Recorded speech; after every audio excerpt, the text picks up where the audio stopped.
Okay,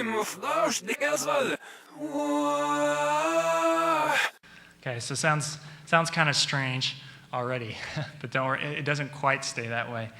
Then I would add reverb. So let's hear what that sounds like with reverb or space sound. So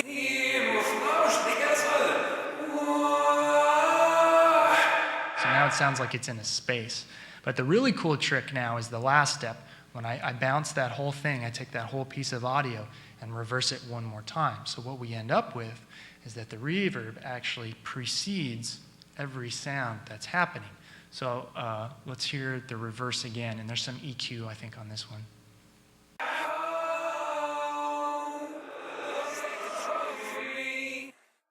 Okay. So now you get kind of this real, and it's a kind of a really cool gestural sound, and it gives me a lot of material that I can use to cut together and edit onto my final vocals. So that's not what I'm going to use for my main vocals, but I used it to cut pieces together. So before we get to the last example, I did a lot more. I did time stretching, granulation delays, and all kinds of more effects. And I cut some of the original vocal, I cut some of that reverse vocal, and I layered on top of itself to get what really ends up being the final result. So this is a long example. Did I see a question? Wait for he'll give you a microphone there so we can hear you. Did they send you the individual recording tracks, or did you have to isolate everything yourself? Oh, no, they definitely sent me the individual parts. Like you heard the original vocal there, they gave me that piece. They gave me, you're going to hear the guitar piece. And those were the main parts that I used. I didn't use a whole lot else from the original other than the vocals and a good bit of the guitars. It's pretty common, especially in electronic dance music, to always redo the drums. That's kind of what gives it a much different sound. And then obviously I was changing the progression, so I was using my own synths. Okay, so now let's hear, another question. Can you play the reverse again? The reverse dry or the reverse with reverb? Reverse. Okay, the reverse again. So this is the track that's been reversed. You add reverb, you reverse it again. So now you hear reverb is preceding each sound. Let's hear that one more time.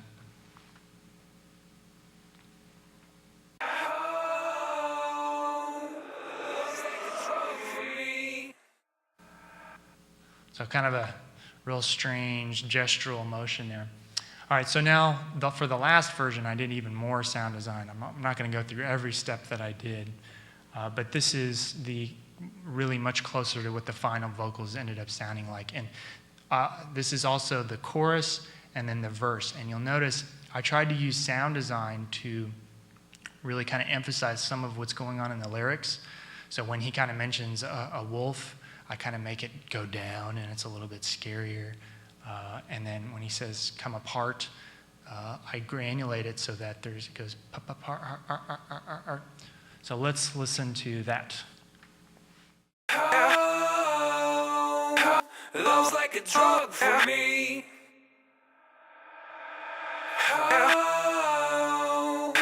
Love's like a drug for me.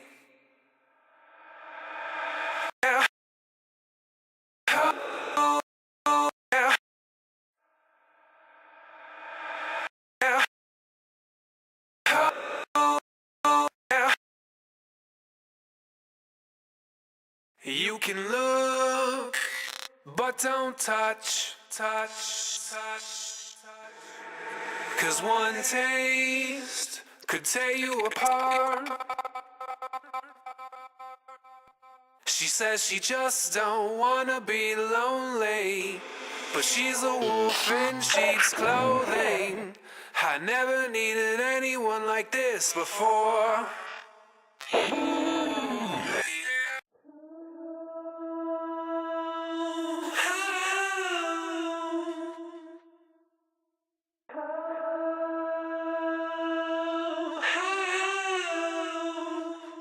So that's kind of what I'm doing to try and, I'm trying to use the sound design to, kind of make things weird, make it interesting, make gestures that are dynamic with the vocals, And then also I'm trying to use the sound design to work with the lyrics. So like I said, when it says come apart, the audio literally comes apart, and wolf in sheep's clothing, it kind of goes down and gets a lot more sinister. Okay, so that's a lot for the vocals. Let's move on. Just one quick kind of thing I did for the guitars. Let's hear the original guitar there.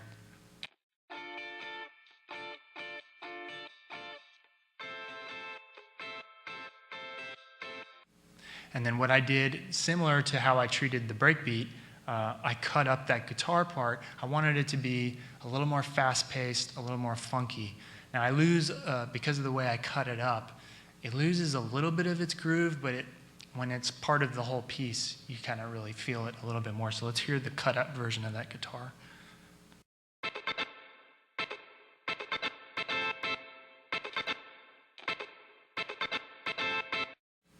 Right? Okay, it's kind of hard to hear the groove there without the beat, but let's move on now to some of the other things I had to take in consideration here. Creating gestures. So as you saw, I was kind of, especially with how I treated the vocals and using the reverse reverb, gestures and changes in dynamics and changes in all the different aspects of music are really what keeps our interest in music. And electronic dance music as a whole, kind of by its nature, is very repetitive. It's based on looping. So one of my main goals always when I'm doing a remix or any kind of electronic dance music is to make sure that as I go through the sections, there's always good transitions, there's always variations, so that someone's not always listening to the same material over and over in the same way, right? That's how we get bored. So one of the big things in dance music that we use a lot are called whooshes. Basically just something that really builds up using noise or using pitched synth material most often. So let's listen to one of the whooshes I used.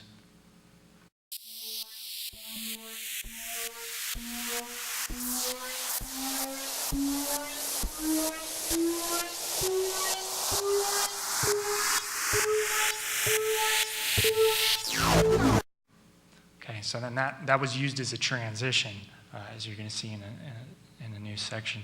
I also did changes in frequency content, changes in trying to keep things dynamic, because again, there's not a huge dynamic range in a lot of electronic dance music.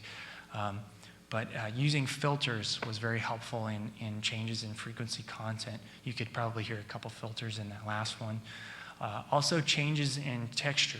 So you'll hear there's one point in the song where there's a bunch of things going on, it builds up, and then all of a sudden it slims way down to all of a sudden a very simple drum and just one kind of syncopated synth. Changes in polyphony. Polyphony meaning many voices.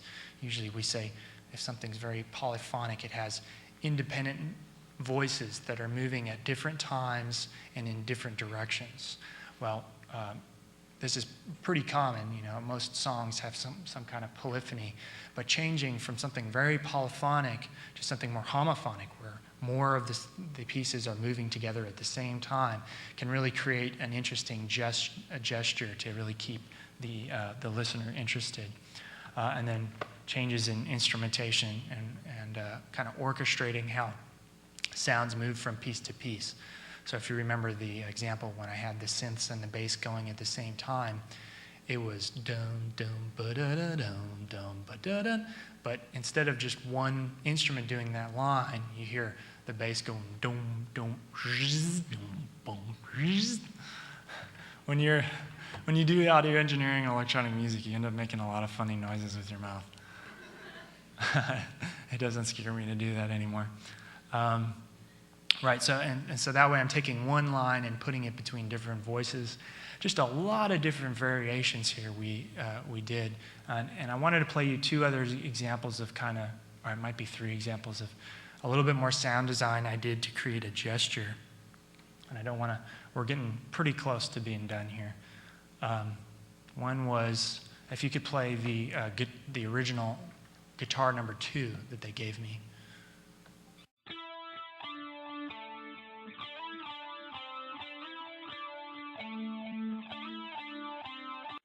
And then the next thing what I did was I cut that up into pieces because I really only wanted one note.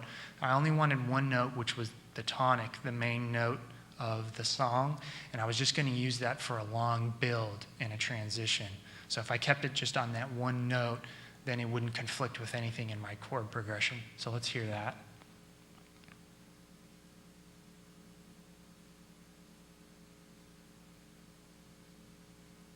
So this should be...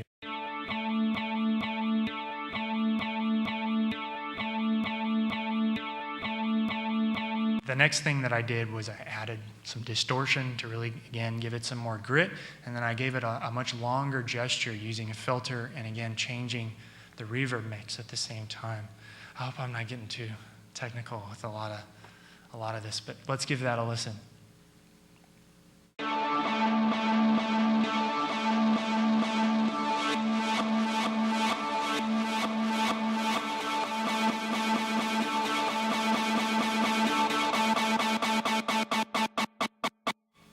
Okay, and that, I think that I accidentally put the wrong example in there, but there's, in the final example, there's actually a filter, so it kind of slowly builds up. Again, just using a lot of what's called automation, or changing parameters of different effects, such as reverb and filters that change the frequency content of sounds in time, so it's changing over time. I really used a lot of automation to create these gestures and these more macro changes in the song. So here's kind of a picture of what I was working in. All those blue lines right there, that is automation. And some of those effects are missing. But this is what I was working in at the time. It's a digital audio workstation called Cubase. And you can see the audio files there in the gray, and then the automation is what's changing those effects over time. And this is just a very small section of the song, maybe 20 measures out of like 160 or so measures total, maybe more than that. So that's kind of a look into my world, what I'm doing here. Again, it gets a little complicated.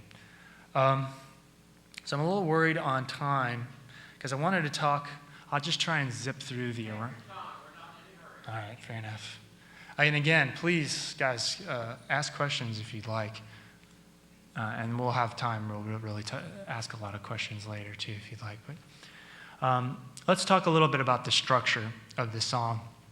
First of all, the real common or standard structure in pop music is really a verse, or the first verse, V1, chorus, second verse, chorus, bridge, chorus, right? So basically, the verse is often when the singer's kind of telling the story, saying what's actually happening, and then the chorus is what we often call the hook.